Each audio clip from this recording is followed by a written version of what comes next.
ขอถวายความเคารพแด่ท่านพระอาจารย์ดร.พระมหาจัญญาสิทธิยาโนที่เคารพและก็ขอถวายความเคารพแด่ครูบาอาจารย์ทุกท่านที่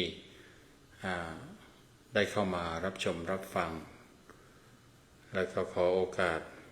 ท่านพระอาจารย์ดร.ณรงค์วุฒิเมธีและพระอาจารย์พระมหาวชรินทร์อัคคการีปริธรรมข้าพโยคผู้ร่วมแสดงธรรมทั้งสองท่านและก็ขอเจริญพรญาติโยมสาธุชนที่รับชมรับฟังทุกท่านวันนี้รายการธรรมสมโภชในวันพระช่วงเข้าพรรษาก็ตรงกับวันพระขึ้น8 ค่ำเดือน9ตรงกับวันศุกร์ที่21 เดือนสิงหาคมพุทธศักราช2569ก็ถือว่าเป็นวันพระที่3ของปีพ.ศ.นี้การแสดงธรรม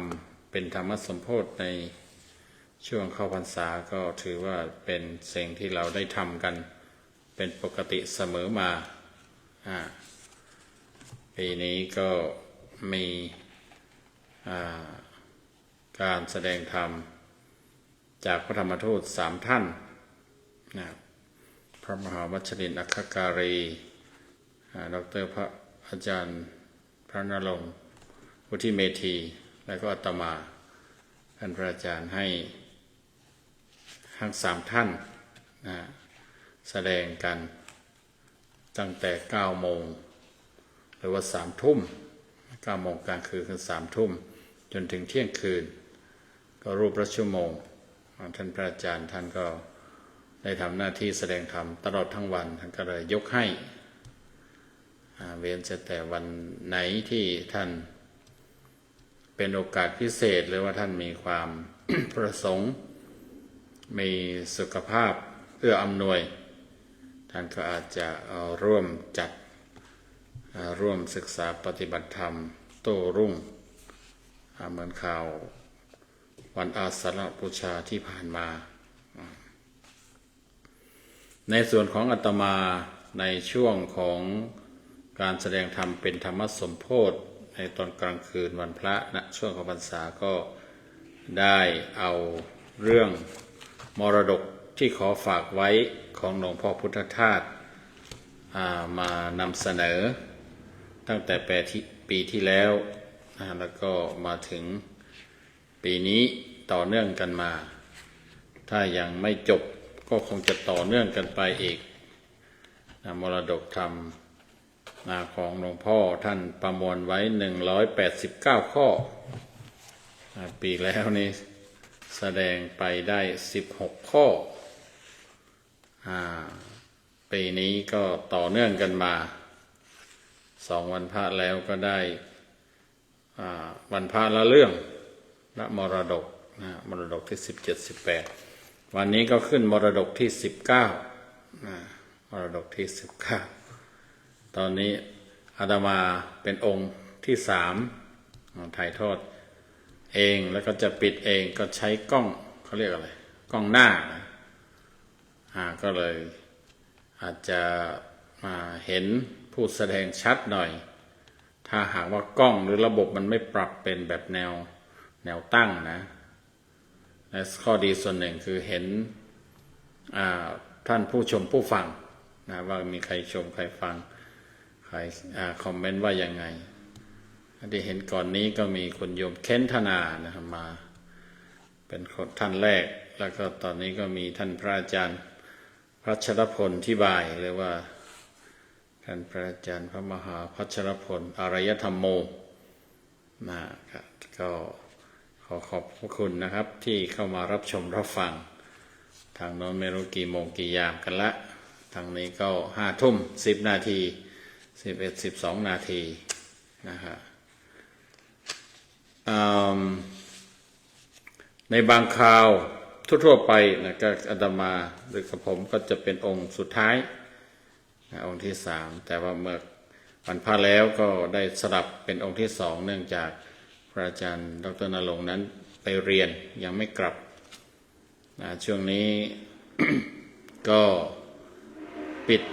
เทอมที่โรงเรียนที่วิทยาลัยเมาส์แซกนะท่านก็เลยไม่ได้ไปเรียนในช่วงพักค่ำในพงตอนเย็นก็เลยได้เทศเป็นองค์ที่สองตามลำดับอาตมาเป็นองค์ที่สาม ตอนนี้ก็มีคุณโยมศรีนุชพงศวัสดิ์หรือว่าโยมกุ้งในนามของเจ้าของ Facebook บ้านอโยธยาร่วมฟังด้วยเป็นญาติโยมที่เป็นสายนอนดึกก็อาจจะพอได้รับชมรับฟังกันญาติโยมท่านใดที่นอนหัวค่ำก็ไปฟังย้อนหลังได้นะฮะเรื่องมรดกที่ขอฝากไว้ก็เป็นของดีขึ้นชื่อว่ามรดกใครๆก็อยากได้มรดกเป็นของมีค่ามรดกของหลวงพ่อพุทธทาสนี่ยิ่งมีค่าสูงส่งนะก็เลยเห็นว่ามีความน่าสนใจมีความคิดที่อยากจะสืบทอดหรือว่าแบ่งปันหรือส่งทอดส่งต่อมอบต่อไปพอหลวงพ่อท่านมอบไว้แล้วเราก็มาศึกษากันมาศึกษามาแบ่งปันมาถ่ายทอดต่อเนื่องกันไปก็จะเป็นการเขาเรียกว่าสืบทอดมรดกรับช่วงมรดกตกทอดเป็นมรดกธรรมค่ำคืนนี้ก็จะเสนออาจจะได้หนึ่งหรือสองก็ลองดูมรดกที่19ภาษาไทยก่อนแล้วก็ค่อยอ่านภาษาอังกฤษเพราะว่าฉบับที่นำมาเผยแพร่นี่เป็นฉบับที่มีทั้งภาษาไทยและภาษาอังกฤษมรดกที่19วรรณกรรมชุดธรรมโคตจากพระโอษฐ์ลอยปทุมหมุนล้อธรรมจักรขอฝากไว้เป็นมรดกอนุสรณ์ของผู้ประคองจิตร้อยกรองแล้วประคองปล่อยลงสู่ธรรมวารีคือห้วงหฤทัยแห่งท่านสาธุชนทั้งหลายทั่วพื้นปฐพีเพื่องอกงามในห้วงแห่งธรรมวารีนั้นตลอดกัลปวสานอย่างอย่ารู้สิ้นสุดท่านเขียนเป็นคำสละสลวยอ่านอีกครั้งก็แล้วกันแล้วค่อยอธิบายกันวรรณกรรมชุดธรรมโคตจากพระโอษฐ์ลอยปทุมหมุนล้อธรรมจักรขอฝากไว้เป็นมรดกอนุสรณ์ของผู้ประคองจิตร้อยกรองแล้วประคองปล่อยลงสู่ธรรมวารีคือห้วงหฤทัยแห่งท่านสาธุชนทั้งหลายทั่วพื้นปฐพีเพื่องอกงามในห้วงแห่งธรรมวารีนั้นตลอดกัลปวสานอย่ารู้สิ้นสุดทีนี้ขออ่านเป็นภาษาอังกฤษก่อนนะฮะLegacy number 19 Let the literary works such as Dhamma proclamation from the mouth of a king or Dhamma โฆษณะจากพระโอษฐ์ Floating water lily or ลอยประทุม and turning the wheel of Dhamma in the banquetหมุนล้อธรรมจักร be the legacy of remembrance of those whose written or composed works have been released into the streams of Dhamma which are also streams of the hearts of all Buddhist form all over the earth, so that they will thrive in the streams of Dhamma all the time and know no end. อ่านอีกรอบก็แล้วกันนะ Legacy number 19. Let the literary works such as Dhamma proclamation from the mouth of a king or Dhamma Khosana or Dhamma Khot จากพระโอษฐ์ floating water lily or ลอยประทุม and turning the wheel of Dhamma in the banquet หมุนล้อธรรมจักร be the legacy of remembrance of those whose written or composed works have been released into the streams of Dhamma, which are also streams of the hearts of all Buddhists from all over the earth, so that they will thrive in the streams of Dhamma on the time and know no end.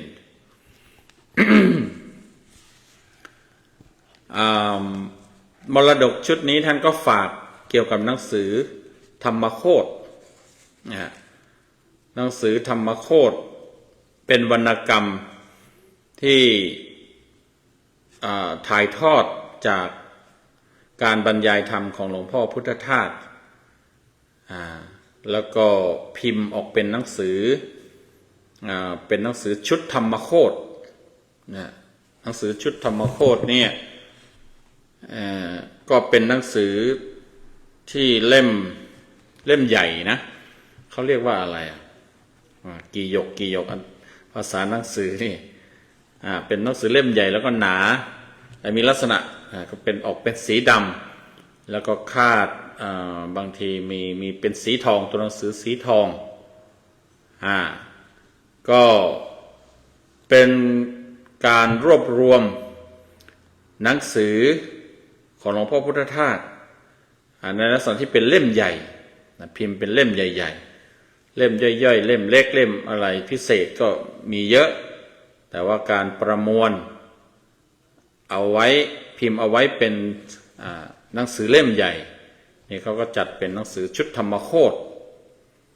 เท่าที่ได้ข้อมูลจากที่ธรรมสภาบอกเนี่ยบอกว่าก็ทางธรรมสภา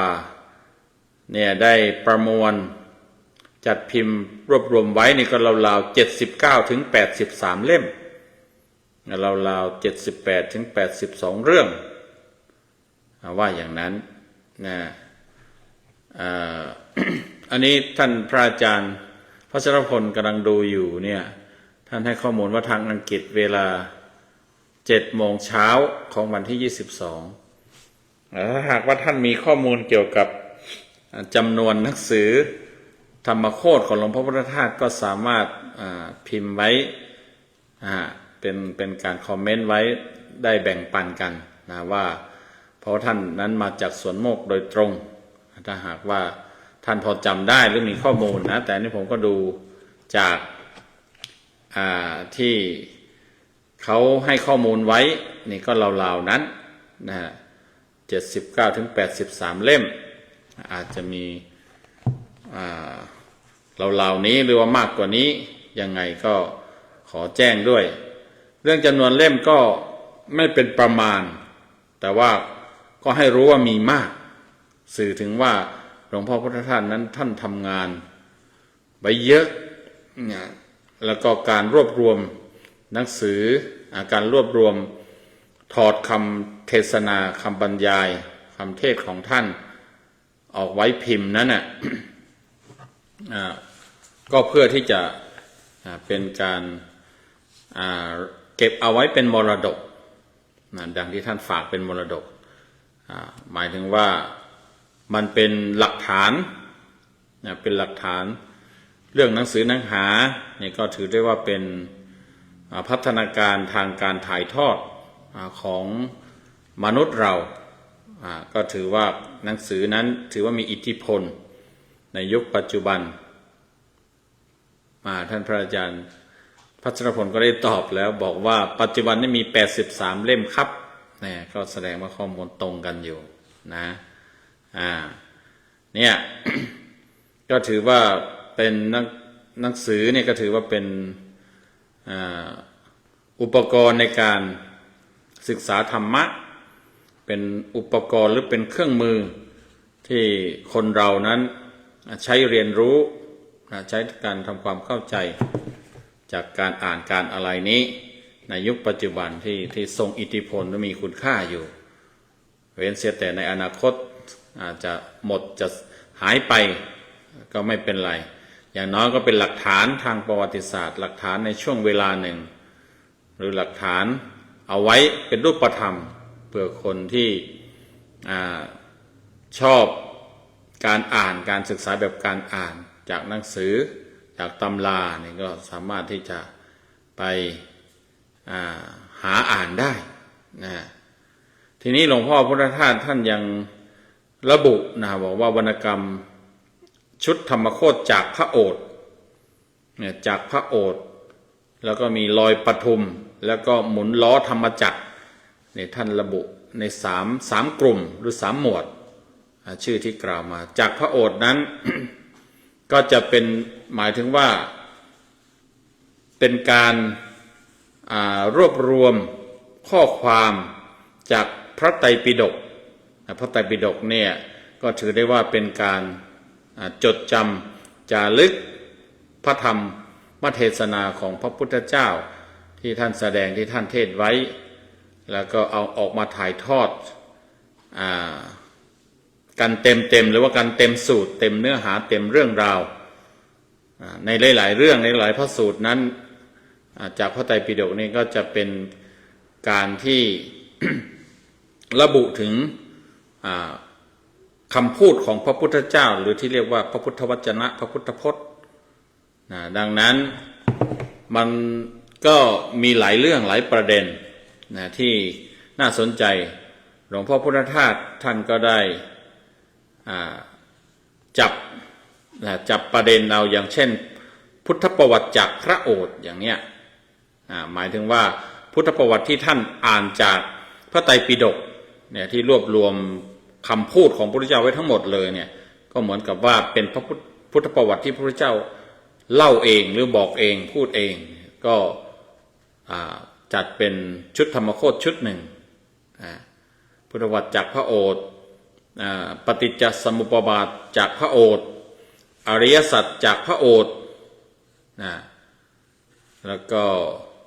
มีอะไรอีกอิทธัปปัจจยตาหรือว่าขุมทรัพย์จากพระโอษฐ์พวกนี้ชุดพระโอษฐ์เป็นหนังสือธรรมโคตรที่หลวงพ่อพุทธทาสไปคัดเฉพาะที่เป็นคำพูดของพระพุทธเจ้าก็มารวบรวมเอาไว้แล้วก็ตอนหลังมานี่มีบางสำนักเนี่ยเห็นรู้สึกประทับใจหรือว่ารู้สึกว่าเห็นความสำคัญหรือว่าเห็นช่องทางในการที่จะอ้างอิงอ้างอิงอ้างเอาคำพูดของพระพุทธเจ้ามาเขาเรียกว่ามายืนยันหรือมาเผยแพร่มาโฆษณาไปอีกแบบว่าอันนี้จากพระโอษฐ์จากพระพุทธเจ้าจากปากพระพุทธเจ้าแล้วก็ได้เนี่ยได้แบบอย่างของหลวงพ่อพุทธทาสเนี่ยบางทีไม่ใช่ได้แบบอย่างอย่างเดียวนะเขาบอกว่ามีการคัดเอาจากหนังสือชุดธรรมโคตรจากพระโอษฐ์ของหลวงพ่อพุทธทาสไปเลยทีเดียวนะในบางสำนักเขาทำกันถูกจับไตได้เขาว่างั้นก็นอกจากนั้นแล้วเนี่ย ก็ยังมีชุดลอยปทุมเนี่ยก็น่าจะเป็นธรรมบรรยายที่เกี่ยวกับหมวดนี้เรื่องนี้ชุดนี้แล้วก็หลวงพ่อพุทธทาสนี่ท่านจะบรรยายธรรมนะบางคราวท่านบรรยายธรรมเป็นช่วงๆอย่างเช่นบางทีมันเรียกว่าเป็นกลุ่มๆเป็นหมวดเป็นการต่อเนื่องเป็นชุดมันมีชุดใหญ่รวมๆแล้วจากนั้นก็แบ่งเป็นหัวข้อย่อยๆเรื่องย่อยๆแล้วก็ประมวลกัน อย่างชุดหนึ่งอาจจะมีถึง10 เรื่อง10 กว่าเรื่องก็แล้วแต่ว่ามันมีเนื้อหายาวหรือสั้นต่างกันอย่างไรหรือบางทีท่านอบรมพระใหม่อบรมนักศึกษาอบรมผู้พิพากษาตุลาการก็จะมีชื่อหมวดธรรมหมวดหนังสือธรรมโคตรเป็นชุดนั้นๆหรือว่าท่านบรรยายไว้ในลักษณะอย่างใดอย่างกขกกจริงๆมันมีที่ได้ค้นดูเนี่ยชื่อชุดธรรมโคตรเนี่ยมันก็อาจจะมีที่เขารวบรวมไว้ในเว็บเพจของพุทธทาสศึกษาเนี่ยก็ธรรมโคตรกขกกของการศึกษาพุทธศาสนาการกลับมาแห่งศีลธรรมไกรวรธรรมเล่ม 1เล่ม 2ขุมทรัพย์จากพระโอษฐ์ค่ายธรรมบุตรคู่มือศึกษาพุทธศาสนาไปไหนละไปคลิกโดนอะไรเข้า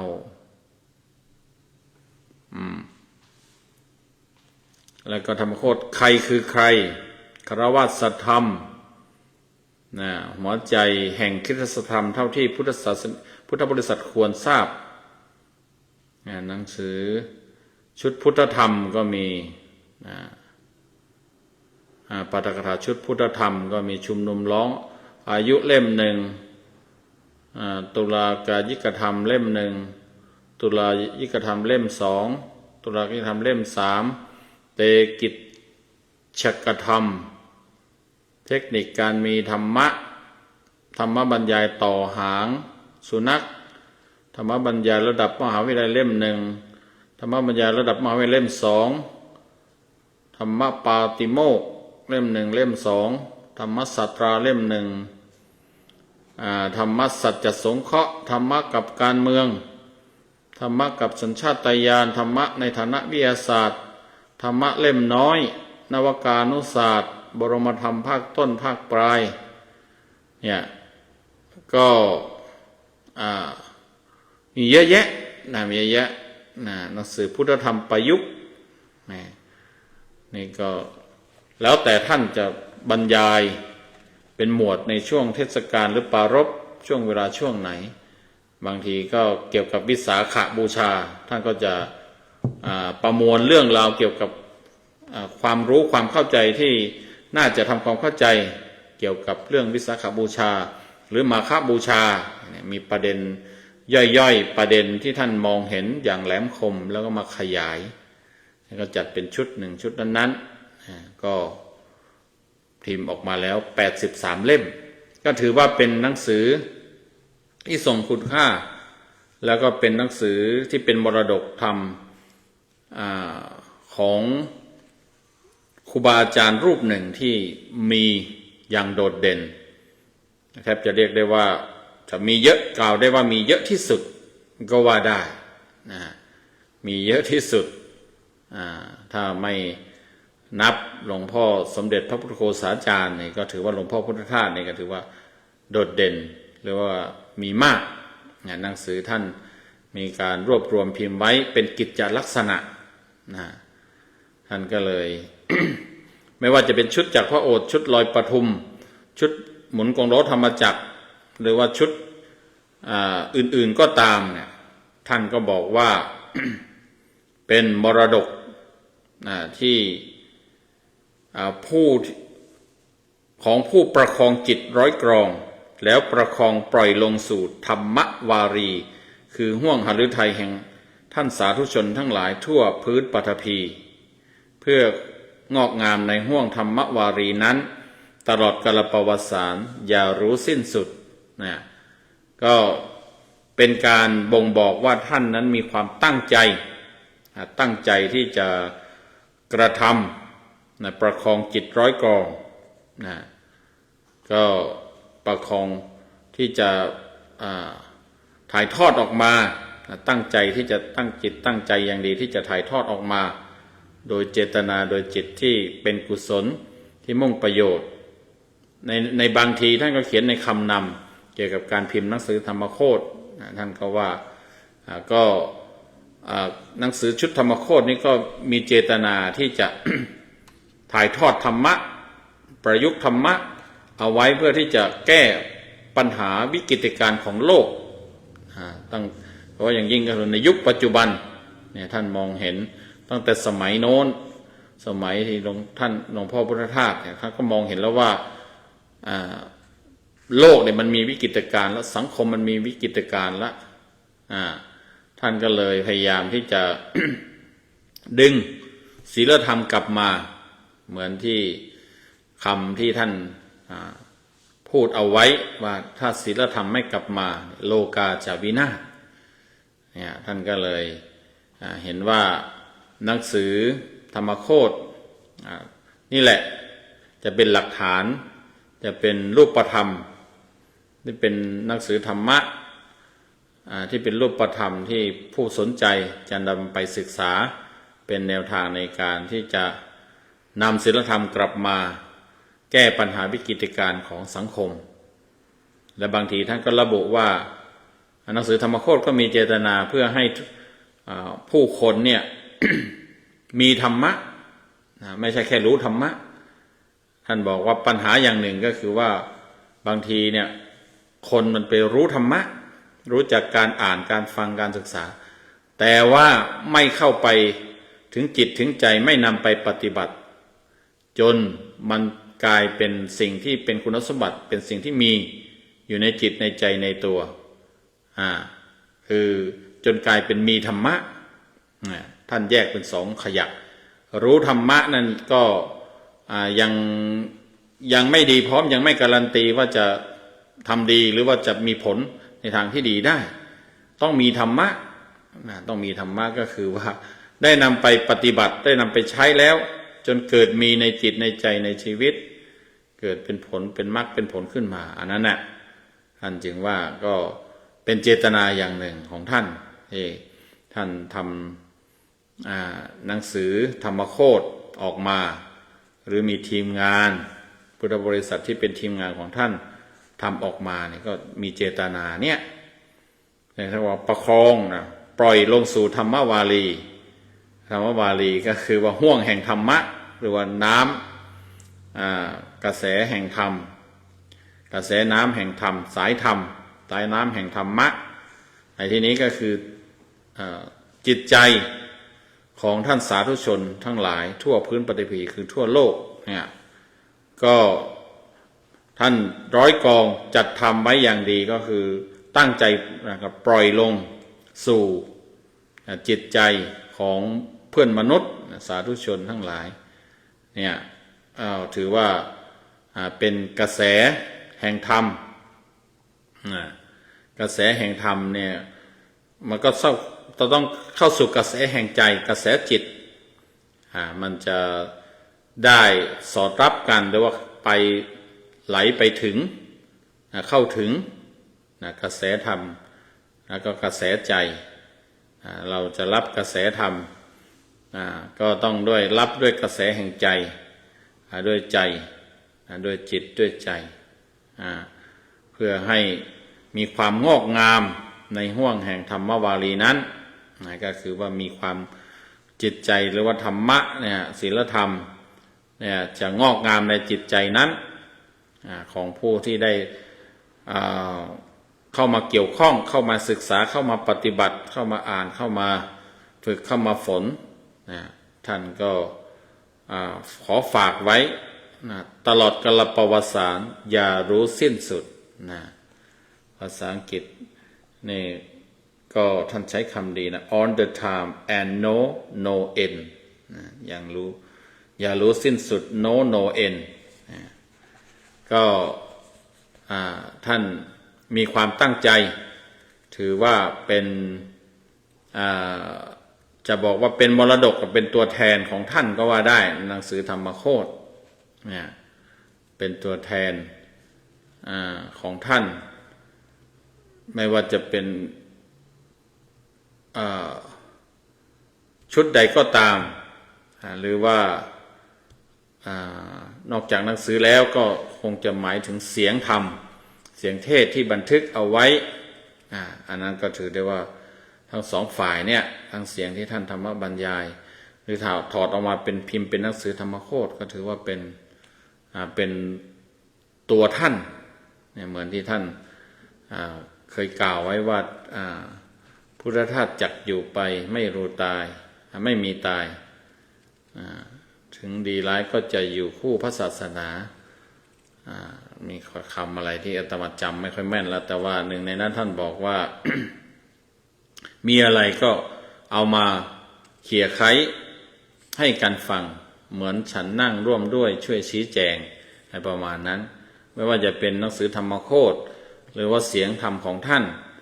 ถ้าเอามาศึกษาเอามาอ่านเอามาฟังเอามาสนทนาเอามาแลกเปลี่ยนเอามาถกเถียงเอาไม่ได้ว่าถกเถียงหรอกหมายถึงว่าเอามาถกเอามาสาธยายเอามาพูดคุยกันดิสคัสกันก็เหมือนกับว่าท่านนั้นน่ะมาร่วมสนทนามาร่วมชี้แจงมาร่วมบอกร่วมกล่าวด้วยอันนี้ก็เป็นมรดกธรรมเกี่ยวกับหนังสือธรรมโคตรบางทีใครมีทุนมีทุนทรัพย์มีอะไรเนี่ยก็ซื้อไว้ซื้อไว้เป็นเขาเรียกว่าเป็นหนังสือประดับจะบอกว่าประดับบารมีประดับครอบครัวหรือเป็นแนวทางก็อย่าให้เป็นเพียงแค่ประดับก็แล้วกันให้เป็นแนวทางให้เป็นอุปกรณ์เป็นเครื่องมือในการศึกษาธรรมตามแนวของท่านได้ก็น่าจะมีเป็นชุดถ้าไม่เอาทั้งหมดก็เอาชุดเล่มใดเล่มหนึ่งหรือว่าเล่มหมวดใดชุดใดชุดหนึ่งเล่มใดเล่มหนึ่งก็ยังดีพุทธประวัติจากพระโอษฐ์เนี่ยก็น่าสนใจอริยสัจจากพระโอษฐ์ปฏิจจสมุปบาทจากพระโอษฐ์ขุมทรัพย์จากพระโอษฐ์ก็ดีทั้งนั้นนะทีนี้ข้ามต่อมามรดกข้อที่20มรดกข้อที่20อันนี้ก็กล่าวถึงว่าบทสวดมนต์แปลแบบสวนโมกข์คือสวดมนต์แปลที่ได้พยายามกระทำให้สวดกันได้ลื่นสละสลวยได้เลือกมาเฉพาะเนื้อความที่เป็นหลักธรรมเข้มข้นและรัดกุมใช้เป็นอารมณ์แห่งสมาธิและวิปัสสนาไปในตัวขอฝากไว้ให้สวดกันตลอดกาลนานมรดกธรรมที่20บทสวดมนต์แปลแบบสวนโมกข์คือสวดมนต์แปลที่ได้พยายามกระทำให้สวดกันได้ลื่นสละสลวยได้เลือกมาเฉพาะเนื้อความที่เป็นหลักธรรมเข้มข้นและรัดกุมใช้เป็นอารมณ์แห่งสมาธิและวิปัสสนาไปในตัวขอฝากไว้ให้ใช้สวดกันตลอดกาลนานภาษาอังกฤษlegacy number 20 the translated version of the chanting verses from Suan Mok is the result of the attempt to produce a form of chanting that sounds fluently smooth. Its essence has been selectively chosen from some concentrated and concise Dhamma principles. The chanting verses can be used as a mind object for the practice of samadhi in the bracket concentration and vipassana in the bracket insight meditation. So let it be a lasting legacy. ฟังอีกครั้งก็แล้วกันนะ Legacy number 20 the translated version of the chanting verses from ส่วนโมก is the result of the attempt to produce a form of chanting that sounds fluently smooth. Its essence has been selectively chosen from some concentrated and concise Dhamma principles. The chanting verses can be used as a mind object for the practice of samadhi in the bracket concentration and vipassana in the bracket insight meditation. So let it be a lasting legacy. มรดกข้อนี้ข้อที่20นั้นท่านก็กล่าวถึงหนังสือสวดมนต์แปลแบบสวนโมกถ้าใครเคยไปสวนโมกหรือว่าเคยไปวัดที่ได้รับอิทธิพลจากสวนโมกหรืออย่างมาวัดพุทธปัญญาของเราเนี่ยเราก็จะได้เจอได้เห็นหรือว่าได้ใช้หนังสือสวดมนต์แปลแบบสวนโมกมีทั้งธรรมวัดเช้าธรรมวัดเย็นและบทสวดมนต์พิเศษที่มีการแปลก็อาตมาก็ไม่แน่ใจว่าหนังสือสวดมนต์แปลแบบสวนโมกเนี่ยเป็นการแปลเป็นเจ้าแรกๆหรือเปล่าก็ลืมค้นดูว่าใครแปลหนังสือสวดมนต์หรือว่าธรรมวัดแปลเช้าเย็นแปลเนี่ยเป็นครั้งแรกนะแต่ยังไงก็ตามนะถ้าไม่แน่ใจนะถ้าว่าจะหลวงพ่อพุทธทาสท่านได้ริเริ่มเป็นครั้งแรกหรือว่าไม่ครั้งแรกก็คือเป็นวัดหนึ่งที่ได้ปรารภการสวดมนต์แล้วมีการแปลให้มีความเข้าใจให้รู้ความหมายเนี่ยอาจจะเป็นยุคแรกๆเป็นวัดแรกๆเป็นครูบาอาจารย์ยุคแรกๆที่ปรารภที่จะมีการแปลบทสวดเป็นภาษาไทยก็แล้วกันแต่ว่าของสวนโมกเนี่ย หลวงพ่อท่านได้รับรองเอาไว้ว่าเป็นหนังสือสวดมนต์แปลที่ได้ตั้งใจที่จะพยายามทำให้สวดกันได้อย่างรื่นไหลสละสลวยแล้วก็เลือกมาเฉพาะบทที่มันมีเนื้อความที่เป็นหลักธรรมที่เข้มข้นและรัดกุมใช้เป็นหลักแห่งอารมณ์แห่งสมาธิและวิปัสสนาไปในตัวเนี่ยก็เป็นหนังสือสวดมนต์ที่มีการแปลก็ตามที่ท่านได้บรรยายไว้เลยมีความลื่นไหล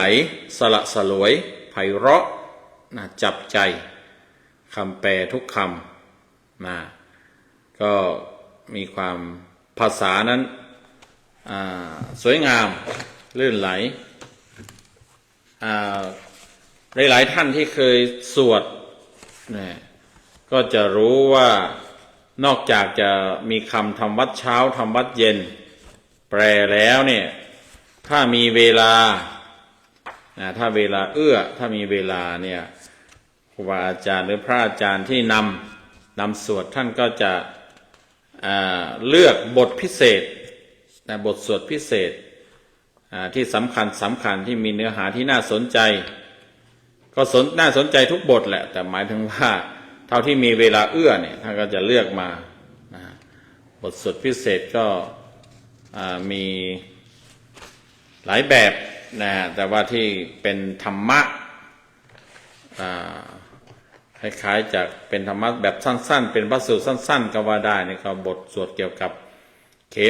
มัสสรณทีปิกคาถาว่าด้วย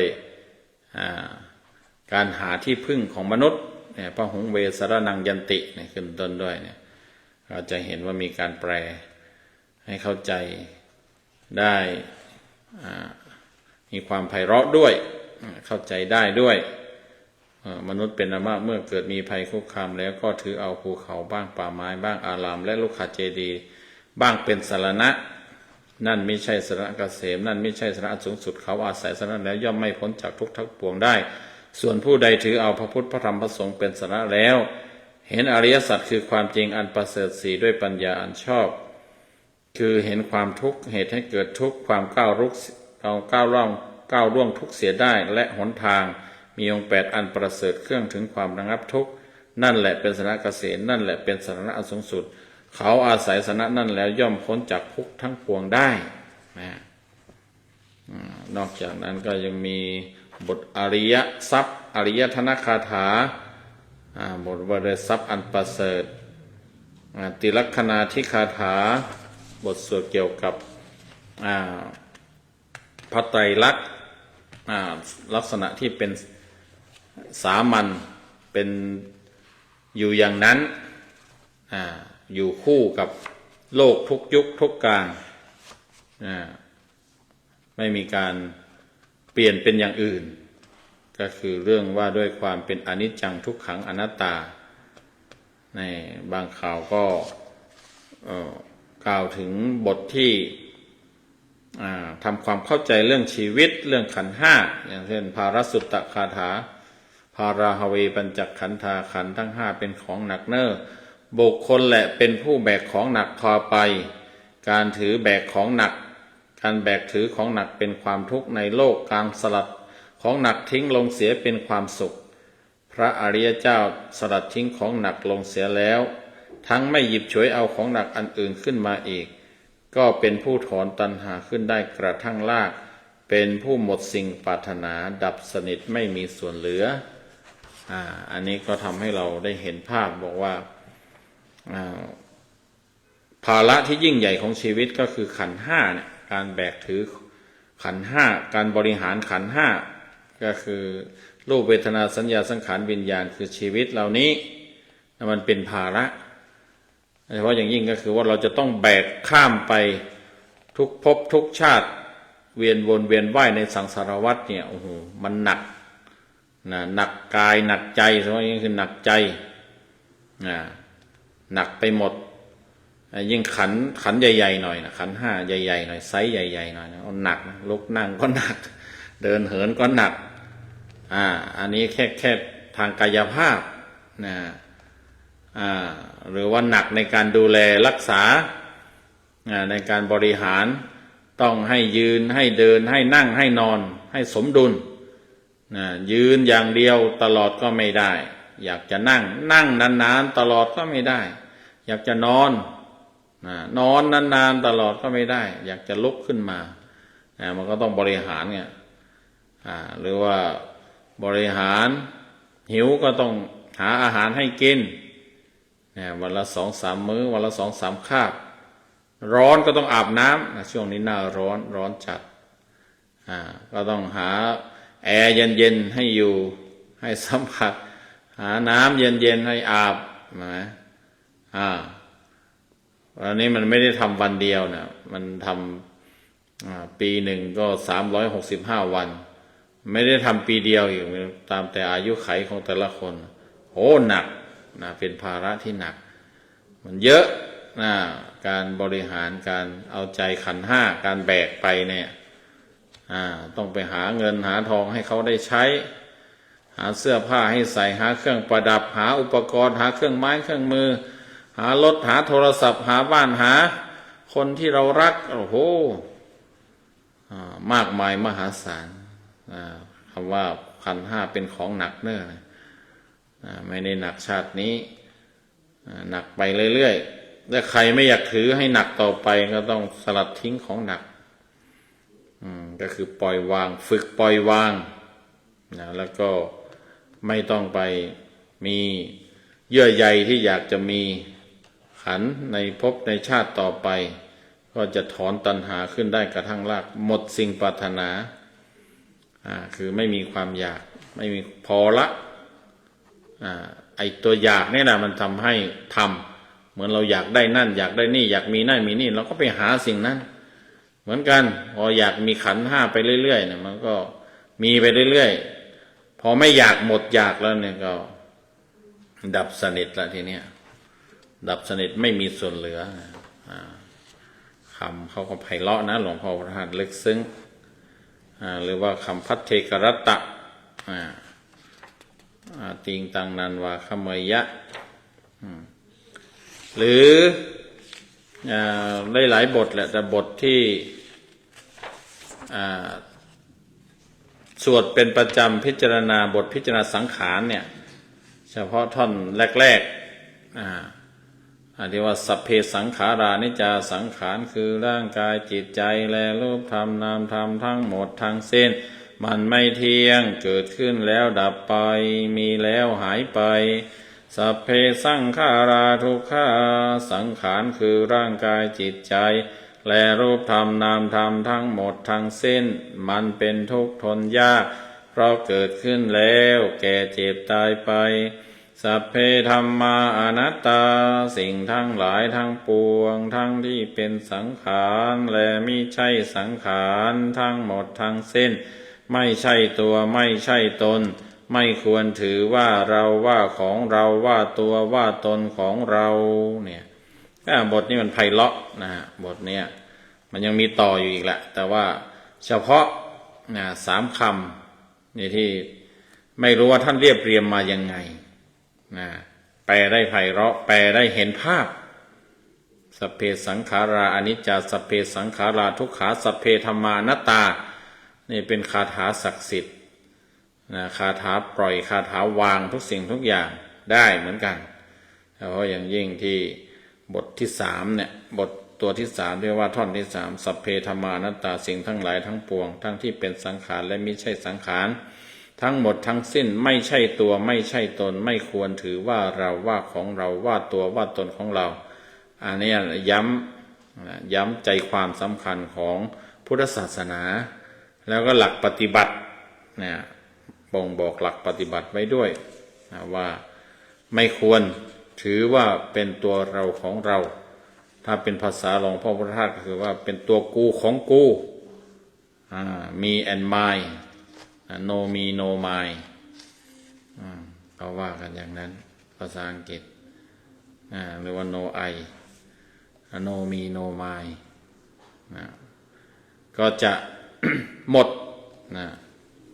เนี่ยนอกจากนั้นก็ยังจะมีที่ท่านแปลบทกรวดน้ำหรือบทพิเศษบทตั้งความปรารถนาบทพระสูตรที่สำคัญก็มีธรรมจักรกับปวัตตนสูตรที่แปลอริยมรรคมีองค์8คัดเฉพาะอริยมรรค8ที่แปลออกมาก็หลายๆอย่างก็ถือว่าเป็นหนังสือสวดมนต์ที่ทรงคุณค่าที่ควรจะมีไว้ชาวพุทธเราควรจะมีไว้ประจำครอบครัวยามใดที่อยากจะสวดความเป็นจริงแล้วนี่ถ้าเป็นชาวพุทธเราก็น่าจะต้องหาเวลาในการสวดตอนเช้าตอนเย็นเนี่ยสวดให้ได้สวดได้ยาวก็ยิ่งดีหรือจะแค่สั้นๆเนี่ยก็เอาสักหน่อยก็ดีในฐานะเราเป็นชาวพุทธเนี่ยในหลายๆศาสนาในบางศาสนาเนี่ยเขาสวดหลายเวลากว่านั้นเขายังทำได้เขายังทำเป็นปกติเราเนี่ยเอาแค่เช้าเย็นเนี่ยก็เอาซะหน่อยสละเวลาวันละ2 ชั่วโมงเช้า1 ชั่วโมงเย็น1 ชั่วโมงหรืออาจจะไม่ถึงนั้นก็ได้ก็ถือได้ว่าเป็นการเข้าเฝ้าพระพุทธเจ้าเข้าเฝ้าพระธรรมเข้าเฝ้าพระสงฆ์เข้าเฝ้าพระรัตนตรัยถ้าเราสวดพุทธคุณธรรมคุณสังฆคุณเนี่ยเป็นเมนเป็นหลักแล้วรวมไปถึงบทพิเศษต่างๆเรายังให้เวลาในการทำสิ่งอื่นๆได้เยอะกับสิ่งบางสิ่งที่มันมีประโยชน์มันมีเป็นความดีงามเราก็น่าจะต้องหาเวลาทำก็ให้เวลาบ้างไม่ใช่ทั้งหมด ทีนี้สำคัญก็คือท่านได้ระบุนะบอกว่าหนังสือสวดมนต์แปลแบบสวนโมกเนี่ยที่ท่านคัดเอาไว้ที่ท่านทำไว้เนี่ยมันสามารถใช้เป็นอารมณ์แห่งสมาธิและวิปัสสนาไปในตัวเนี่ยใช้เป็นอารมณ์แห่งสมาธิและวิปัสสนาไปในตัวอันนี้เป็นการพูดได้ตรงสภาวะหรือว่าตรงความจริงหลวงพ่อพุทธทาสตั้งข้อสังเกตว่าการสวดมนต์เนี่ยมันสามารถใช้เป็นอารมณ์แห่งสมาธิและวิปัสสนาไปในตัวได้บางคนนี่ดูถูกเรื่องการสวดมนต์นะบางคนหากล่าวถึงขั้นกล่าวหาว่าการสวดมนต์เนี่ยไม่มีในพระพุทธศาสนาไม่มีในสมัยพุทธกาลว่าไปโน่นถ้าพูดประมาณนี้เนี่ยมันอาจจะผิดพลาดได้การสวดมนต์มีในพระพุทธศาสนานะการสวดมนต์ก็คือการสาธยายธรรมเพียงแต่ว่าถ้าพูดบอกว่าทำวัดเช้าทำวัดเย็นไม่มีในสมัยพุทธกาลนี่ก็อาจจะเป็นจริงได้แต่ว่าเพราะมันเป็นจริงในแง่ของเขาเรียกว่าถ้าแปลตามคำแปลตรงตัวตามคำทำวัดเช้าทำวัดเย็นที่ทำกันมาเนี่ยเป็นครูบาอาจารย์ท่านเขาเรียกว่าขยายพุทธคุณธรรมคุณสังฆคุณออกมาเพิ่มเติมโดยมีพุทธคุณธรรมคุณสังฆคุณดั้งเดิมเนี่ยเป็นตัวต้นนะเป็นเชื้ออยู่แล้วก็มีภาคขยายออกมาหน่อยก็การเอาพุทธคุณสังฆคุณธรรมคุณสังฆคุณมาระลึกนะมาเจริญมาสาธยายมาท่องบนสาธยายอันนี้มันก็เป็นการสวดมนต์แล้วก็เป็นสิ่งที่มีมาแต่เดิมนะยิ่งถ้าเอาเป็นพระสูตรเป็นเทศนาของพระพุทธเจ้ามาสาธยายเพราะ การสาธยายนั้นมันเป็นการทรงจำมันเป็นการทรงจำในอดีตเนี่ยหรือว่าเป็นวิธีการในการถ่ายทอดเป็นการในการทรงจำแล้วก็ถ่ายทอดพุทธพจน์หรือว่าพระธรรมเทศนาของพระพุทธเจ้าเอาไว้เนี่ยมันมีมาแต่เดิมแล้วนะสายพระวินัยสายพระสูตรสายพระพิธรรมเนี่ยเขาจะมีลูกศิษย์ในฝ่ายนั้นๆในด้านนั้นๆในสำนักนั้นๆที่ชอบที่แบ่งหน้าที่กันเขาก็สวดเป็นการทบทวนความจำเขาเรียกว่าเป็นการจำไว้เป็นการทรงจำแล้วก็ถ้าหากว่าจะมีการเรียนรู้ต่อกันก็เนี่ยเขาก็ท่องสู่กันฟังท่องเอาให้คนท่องตามท่องจำไปเรื่อยๆจนกว่าจะจำได้หมดเป็นท่อนเป็นไรมันมีมาแต่เดิมสำคัญคือใช้เป็นอารมณ์แห่งสมาธิและวิปัสสนาไปในตัวนี่หลวงพ่อท่านระบุอย่างนั้นระบุไว้อย่างนี้เนี่ยไอ้ที่มันเป็นสมาธิก็คือจิตที่มันจดจ่ออยู่กับบทสวดคำบาลีคำบาลีนั้นเนี่ยมันเป็นสมาธิล้วนๆเลยอย่างเนี้ยตรงนี้นะฮะทีนี้เมื่อมันมีการแปลให้เข้าใจเนี่ยแปลให้เข้าใจการเข้าใจการซาบซึ้งการเข้าใจตามเนื้อความเนื้อหาได้อันนั้นมันเป็นวิปัสสนานะการสวดมนต์แปลเนี่ยมันได้ทั้ง สมาธิและวิปัสสนามันเป็นการปฏิบัติธรรมไปในตัวตรงนี้นี่อาตมาก็ได้เห็นการฟังการยืนยันอีกท่านหนึ่งจากก็คงจะมีครูบาอาจารย์หลายๆท่านแต่ว่าที่เชื่อถือได้ที่น่าเคารพน่าเชื่อถือนี่คือพระอาจารย์สมภพโชติปัญโยเนี่ยท่านบอกว่าอย่าไปดูถูกเรื่องของการสวดมนต์การสวดมนต์เนี่ยมันก็มีทั้งนี่แหละมีทั้งสมาธิและก็วิปัสสนาไปในตัวท่านว่าถ้าตั้งใจสวดจิตใจจดจ่อสวดอยู่นั้นมันเป็นสมาธิถ้าทราบซึ่งถ้ารู้ความหมายเข้าใจความหมายได้นะนี่มันเป็นวิปัสสนาวิปัสสนาแปลว่าเห็นแจ้งเห็นชัดเข้าใจชัดอย่างที่เราสวดที่บทสวดที่กล่าวไปว่าสัพเพสังฆสัพเพธรรมานัตตาสิ่งทั้งหลายทั้งปวง ทั้งที่เป็นสังขารและไม่ใช่สังขารทั้งหมดทั้งสิ้นไม่ใช่ตัวไม่ใช่ตนไม่ควรถือว่าเราว่าของเราว่าตัวว่าตนของเราเนี่ยเราสวดไปด้วยเนี่ยใจเราก็เขาเรียกว่าตระหนักหรือว่าแทงตลอดหรือทำความเข้าใจหรือรับรู้ไปด้วยทราบซึ้งไปด้วยเนี่ยสวดบ่อยๆทำแล้วทีบางทีเนี่ยการพิจารณาธรรมการเข้าใจธรรมส่วนนี้เนี่ยครั้งแรกครั้งใดครั้งหนึ่งอาจจะเฉยๆอาจจะยังไม่เท่าไหร่แต่ทำไปแล้วมันเขาเรียกว่ามันสะสมมันเก็บมันซับมันเพิ่มมันพูนขึ้นมาฟังแล้วฟังอีกฟังครั้งหนึ่งบางทีไม่ได้คิดฟังครั้งที่สองมันคิดฟังครั้งต่อไปยิ่งคิดยิ่งเข้าใจเข้าอีกเนี่ยไปเรื่อยๆนี่มันก็ปัญญามันเกิดมันจึงเป็นวิปัสสนาเนี่ยหลวงพ่อท่านว่าเป็นอารมณ์แห่งสมาธิและวิปัสสนาไปในตัวนะหรือสำหรับสวดภาษาไทยก็ได้จิตมันจดจ่ออยู่กับภาษาไทยอันนั้นมันก็เป็นสมาธิเข้าใจความหมายตามนั้นก็เป็นวิปัสสนาหรือสวดแต่บาลีล้วนๆเนี่ยก็อย่างน้อยก็ได้สมาธิก็ขอให้มันได้เถอะสมาธิเนี่ยเราปฏิเสธไม่ได้อย่าไปรังเกียจบางคนไปรังเกียจสมาธิไปบอกว่าโอ้พุทธศาสนาเน้นปัญญามันไม่ได้เน้นมันก็เน้นทั้งหมดเพราะให้ความพุทธศาสนาก็ให้ความต้องการทั้งหมดศีลสมาธิปัญญาถือว่าเป็นอุปกรณ์เป็นเครื่องมือจะไปเอาแต่ปัญญาอย่างเดียวก็ไม่ได้ต้องเอาสมาธิไปด้วยส่วนมนต์เนี่ยสวดแต่บาลีฟังบาลีอย่างเดียวได้สมาธิตั้งใจฟังให้ดีเขาให้มาได้สมาธินี่ก็โอ้เป็นอานิสงส์มหาศาลแล้วยิ่งมีการแปลออกมาให้เข้าใจแบบสวนโมกการสวดมนต์แบบสวนโมกนั่งสวดมนต์ก็ยิ่งจะ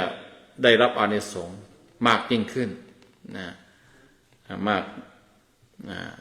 เพราะว่ามันได้ทั้งสมาธิได้ทั้งปัญญาฉะนั้นอย่าดูถูกเรื่องของการสวดมนต์หลวงพ่อพุทธทาสเนี่ยท่านจึงฝากไว้เป็นมรดกการสวดมนต์แบบสวนโมกก็จะเป็นอารมณ์แห่งสมาธิและวิปัสสนาไปในตัวถ้าเราสวดด้วยความตั้งใจเราพยายามทำความเข้าใจพิจารณาธรรมไปด้วยในบรรลุได้ก็ว่ากันในแง่หนึ่งแล้วก็คือเป็นหนึ่งในวิธีการบรรลุธรรมที่พระพุทธเจ้ารู้สึกจะพูดเอาไว้ในพระสูตรหนึ่งเหมือนกันอาตมาจำชื่อสูตรไม่ได้น่าจะวิมุตตยาอะไรสูตรอะไรสักอย่างนี่แหละมันมีกล่าวถึงห้าทางหรือว่า5โอกาส5จังหวะที่เราจะมีโอกาสบรรลุธรรมได้มีการฟังธรรมมีการแสดงธรรมมีการไข้ควรธรรมมีการสาธยายหนึ่งในนั้นมีการสาธยายธรรมด้วยคิดดูมีการสาธยายธรรมก็คือการสวดมนต์นี่แหละการสวดมนต์ก็เอามนต์มาสวดมาสาธยายก็ทำให้เป็นโอกาสในการที่เราจะได้เข้าใจธรรมบรรลุธรรมได้ก็เพราะว่ามันเป็นการฝึกกรรมฐานเนี่ยนะครับฝึกจิตให้มีสมาธิฝึกจิตให้มีวิปัสสนาหรือปัญญาอย่างที่หลวงพ่อพุทธท่านบอกการสวดมนต์ใช้เป็นอารมณ์แห่งสมาธิและวิปัสสนาไปในตัวได้มันจึงสนับสนุนทำให้เข้าใจธรรมได้อันนี้ก็เป็นสิ่งที่ท่านฝากเอาไว้เรื่องมรดกอีกข้อหนึ่งที่ท่านฝากไว้คือเรื่องของการสวดมนต์แปลสวดมนต์แปลแบบสวนโมกขอฝากไว้ให้ใช้สวดกันตลอดกาลนานฝากไว้ให้สวดท่านฝากไว้ให้สวดเชิญชวนชักชวนบอกให้สวดด้วยอันนี้ก็เป็นมรดกธรรม2ข้อที่ได้เอามาฝากท่านผู้ชมผู้ฟังในค่ำคืนนี้ก็ถือว่าสมควรแก่เวลาละทดเวลาบัดเจ็บ4-5-6 นาทีก็คิดว่าสมควรแก่เวลาก็ขอกราบขอบพระคุณขออนุโมทนาขอบคุณทุกท่านที่ยังเข้ามารับชมรับฟังก็หวังว่าการที่ท่านได้ศึกษาหนังสือ ชุดธรรมโคตรของหลวงพ่อพุทธทาสก็ตาม แล้วก็ได้ใช้บทสวดมนต์แปลแบบสวนโมกข์ก็ตามก็จะเป็นอุปกรณ์เป็นเครื่องมือนำท่านไปสู่การเข้าใจธรรมเข้าถึงธรรมบรรลุธรรมแล้วก็ขอให้ท่านนั้นมีความสุขด้วยกันทุกท่านทุกคนเทอญ